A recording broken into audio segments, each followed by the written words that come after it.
ಇಂದೇ ಡೌನ್ಲೋಡ್ ಮಾಡಿ ಮತ್ತು ನಿಮ್ಮ ನೆಚ್ಚಿನ ಶೋಗಳನ್ನು ಆನಂದಿಸಿ.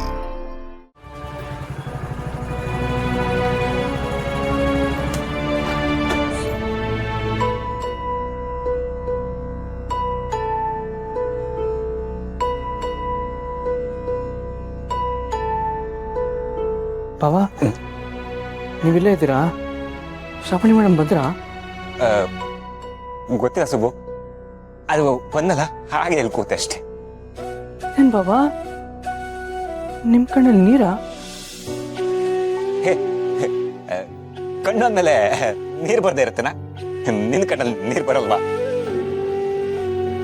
ಹೇ, ಸುಮ್ಮನೆ ತಮಾಷೆ ಮಾಡಿದೆ ಅಷ್ಟೇ. ಇಲ್ಲ ಸುಬ್ಬು, ನಾನು ಇಲ್ಲಿ ಕೂತಿದ್ನಲ್ಲ ಆಚೆ, ಅದು ಈ ಗಾಳಿಗೆ ಏನೋ ಧೂಳು ಬಿತ್ತು, ಅದಕ್ಕೆ ಅಷ್ಟೇ. ನಿನ್ನ ಕಣ್ಣಲ್ಲೂ ನೀರಿದೆಯಲ್ಲೋ? ಅದ ನಾನು ಬೈಕಲ್ಲಿ ಬಂದಲ್ಲ, ಗಾಳಿಗೆ ನೀರು ಬರ್ತಾ ಇದೆ ಅಷ್ಟೆ. ಹೌದು, ಒಬ್ಬೊಬ್ಬರಿಗೆ ಒಂದೊಂದು ತರ ಗಾಳಿ ಬೀಸುತ್ತೆ. ಕೆಲವರಿಗೆ ತಂಗಾಳಿ, ಕೆಲವರಿಗೆ ಅದೇ ಬಿರುಗಾಳಿ. ಮೇಡಮ್ ಬಂದಿದ್ದಾರೆ. ಮೇಡಮ್ ಬೇಜಾರಲ್ಲಿ ಇರೋದನ್ನ ನೋಡಿ ಮನೆಯವ್ರು ಎಲ್ರಿಗೂ ವಿಷಯ ಗೊತ್ತಾಗ್ಬಿಡುತ್ತೆ. ಬಾಬಾ ಬಂದೆ.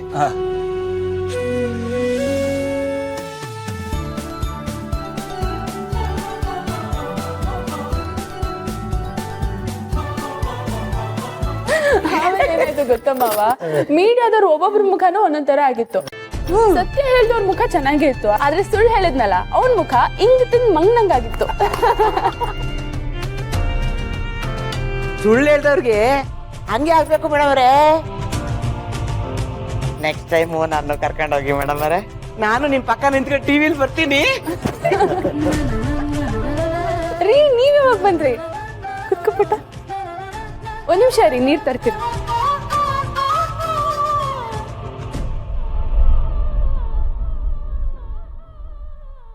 ತಕೊಳ್ಳಿ.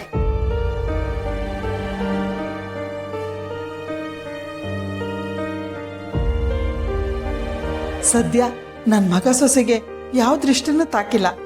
ಈ ಮಾಟ ಗೀಟ ಯಾವುದು ಅವ್ರ ಪ್ರೀತಿ ಮುಂದೆ ನಿಂತಿಲ್ಲ. ಕೊಡಿ. ಸುಸ್ತಾಗಿರ್ತೀರಾ? ಬನ್ನಿ, ಸ್ವಲ್ಪ ಹೊತ್ತು ರೆಸ್ಟ್ ಮಾಡಿ, ನಾನು ಆಮೇಲೆ ಅಡುಗೆ ಮಾಡ್ತೀನಿ. ಬನ್ನಿ.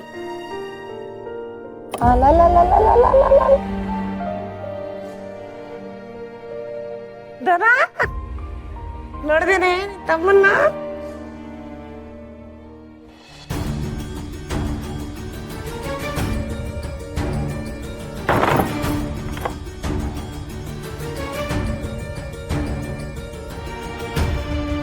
ಮೇಡಮ್,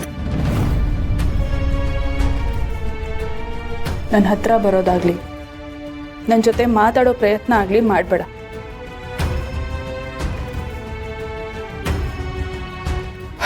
ಎಲ್ರ ಮುಂದೆ ನಾನು ನಿನ್ನ ಹೆಂಡತಿ, ನೀ ನನ್ನ ಗಂಡ.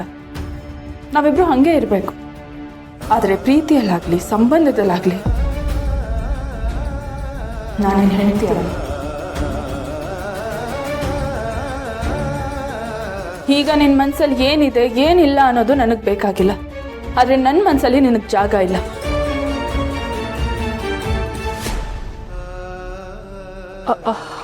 ಮೇಡಮ್, ನಿಂದು ವಿಶಾಲವಾದ ಹೃದಯ, ಆ ಹೃದಯದಲ್ಲಿ ನನಗಂತೂ ಜಾಗ ಇಲ್ಲ. ಅದಿರೋದು ನನಗೆ ಬೇಕಾಗುವಿಲ್ಲ. ನಿನಗೆ ಯಾರು ಇಷ್ಟ ಇದ್ದಾರೋ ಅವ್ರನ್ನ ನಿನ್ನ ಹೃದಯದಲ್ಲಿ ಇಟ್ಕೊಂಡು ಮೆರೆಸು. ಇಲ್ಲ ಮೇಡಮ್, ನಾನು ಅದ್ರ ಬಗ್ಗೆ ಕೇಳೋದಕ್ಕೆ ಬರಲ್ಲ. ಯಾಕಂದ್ರೆ ಇನ್ನು ಸ್ವಲ್ಪ ದಿನದಲ್ಲೇ ನಮ್ಮಿಬ್ಬರಿಗೂ ಯಾವ ಸಂಬಂಧನೂ ಇಲ್ಲ ಅಂತ ಒಫಿಷಿಯಲ್ ಆಗಿ ಎಲ್ರಿಗೂ ಗೊತ್ತಾಗುತ್ತೆ. ಈಗ ಮನಸ್ಸಲ್ಲಿ ಇಲ್ಲದೆ ಇರೋ ಸಂಬಂಧ ಮುಂದೆ ಪೇಪರಲ್ಲಿ ಬರುತ್ತೆ ಅಷ್ಟೇ. ಆದರೆ ಒಂದು ಮಾತು ಹೇಳ್ತಿದ್ದೀನಿ, ಮನೆಯವರಿಗೆ ಯಾವುದೇ ಕಾರಣಕ್ಕೂ ಬೇಜಾರಾಗಬಾರ್ದು. ಇದ್ರ ಬಗ್ಗೆ ಒಂದು ಸಣ್ಣ ಅನುಮಾನನೂ ಬರಬಾರ್ದು. ಅದನ್ನ ಬಿಟ್ಟು ನೀನು ನಿನ್ನ ಜೀವನದಲ್ಲಿ ಇಡೋ ಯಾವ ಹೆಜ್ಜೆಗೂ ನಾನು ಅಡ್ಡ ಬರಲ್ಲ. ಮೇಡಮ್, ನಿನ್ನ ಬದುಕು ನಿನ್ನಿಷ್ಟ. ಮೇಡಮ್,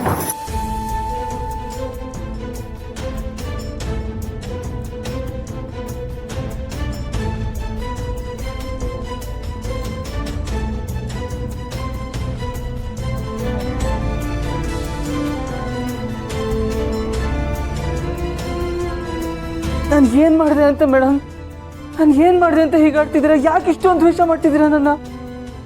ಯಾಕೆ ಇಷ್ಟೊಂದು ಕೋಪ ನನ್ನ ಮೇಲೆ ನಿಮಗೆ? ನಾವು ಮದುವೆ ಆಗಿಲ್ದಿರೋ ವಿಷಯನ ಯಜಮಾನ್ರಿಗೆ ಹೇಳ್ಬೇಡ ಅಂತ ಹೇಳಿದ್ರಿ, ನಾನು ಹೇಳ್ಬಿಟ್ಟಿದ್ದೆ. ನೀವು ಅದಕ್ಕೆ ಕೋಪ ಮಾಡ್ಕೊಂಡಿದ್ದೀರಾ ಅನ್ಕೊಂಡೆ. ಆದರೆ ಇವಾಗ ಮದುವೆ ಆಗಿದೆ, ಎಲ್ಲ ಸರಿ ಹೋಗಿದೆ ಅನ್ಕೊಂಡೆ. ನನ್ನ ಮನಸ್ಸಲ್ಲಿರೋ ಪ್ರೀತಿನ ನಿಮ್ಗೆ ಹೇಳೋಣ ಅನ್ಕೊಂಡೆ. ಆದರೆ ನಾನೇ ನಿಮ್ಮ ಮನಸ್ಸಲ್ಲಿ ಇಲ್ಲ ಅಂತ ಹೇಳ್ಬಿಟ್ಟಲ್ಲ ಮೇಡಮ್. ಈ ಮದುವೆನೂ ಸಂಬಂಧನೇ ಬೇಡ ಅಂತಿದ್ದೀರಾ. ಈಗ ನನ್ನ ಪ್ರೀತಿ ವಿಷಯ ಹೇಳ್ಕೊಂಡ್ರೆ ನಿಮ್ಮ ಕೋಪ ಅನ್ನೋ ಉರಿತಿರೋ ಬೆಂಕಿನೇ ನನ್ನ ಪ್ರೀತಿ ಸುಟ್ಟೋಗ್ಬಿಡುತ್ತೆ. ಅಯ್ಯೋ ಆಂಜನೇಯ, ನನ್ನ ಮನಸ್ಸಲ್ಲಿ ಪ್ರೀತಿನೇ ಕೋಪ ಹುಟ್ಟಿಸ್ದೆ. ಯಾಕೀಗೆಲ್ಲ ಆಗ್ತದೆ? ಯಾಕೀಗೆಲ್ಲ ಆಗ್ತದೆ?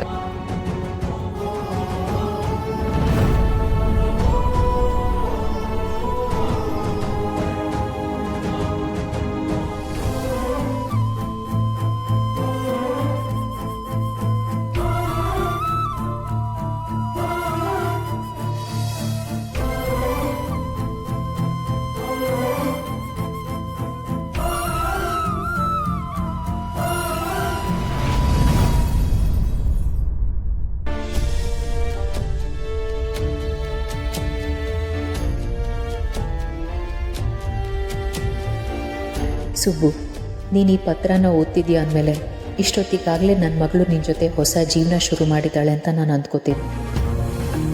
ಹುಟ್ಟಿದಾಗಿನಿಂದ ತಾಯಿ ಪ್ರೀತಿ ಇಲ್ಲದೆ ಬೆಳೆದಿರೋಳು ನನ್ನ ಮಗಳು. ತಂದೆ ಪ್ರೀತಿ ಅವಳಿಗೆ ಎಷ್ಟು ಮಟ್ಟಿಗೆ ಸಿಕ್ಕಿರತ್ತೆ ಅನ್ನೋದು ಅವಳಿಗೆ ಗೊತ್ತಿರತ್ತೆ. ಈ ಪ್ರಪಂಚದಲ್ಲಿ ನನ್ನ ಮಗಳನ್ನ ನಿನ್ನಷ್ಟು ಚೆನ್ನಾಗಿ ಅರ್ಥ ಮಾಡ್ಕೊಂಡಿರೋರು ಬೇರೆ ಯಾರೂ ಸಾಧ್ಯ ಇಲ್ಲ ಅನ್ನೋ ನಂಬಿಕೆ ನನಗೆ. ಆ ನಂಬಿಕೆಯಿಂದ ನಿನ್ನನ್ನು ಕೇಳ್ಕೊತಿದ್ದೀನಿ, ನನ್ನ ಮಗಳನ್ನ ಚೆನ್ನಾಗಿ ನೋಡ್ಕೊ. ಅವಳು ಕಳ್ಕೊಂಡಿರೋ ತಂದೆ ತಾಯಿ ಪ್ರೀತಿ ನಿನ್ನ ಮೂಲಕ ಅವಳಿಗೆ ಸಿಗಬೇಕು. ಮುದ್ದಾಗಿ ಬೆಳೆದಿರೋ ಅವಳಿಗೆ ಸ್ವಲ್ಪ ಮುಂಗೋಪ ಇರೋದು ಸಹಜ. ಕೋಪದಲ್ಲೋ ಅಥವಾ ಯಾವುದಾದ್ರೂ ಕೆಟ್ಟ ಗಳಿಗೆಯಲ್ಲೋ ಅವಳು ನಿನ್ನ ಹತ್ರ ಹೇಗೆ ನಡ್ಕೊಂಡ್ರು ದಯವಿಟ್ಟು ಅದು ಯಾವುದನ್ನು ಮನಸ್ಸಿಗೆ ಹಾಕೋಬೇಡ.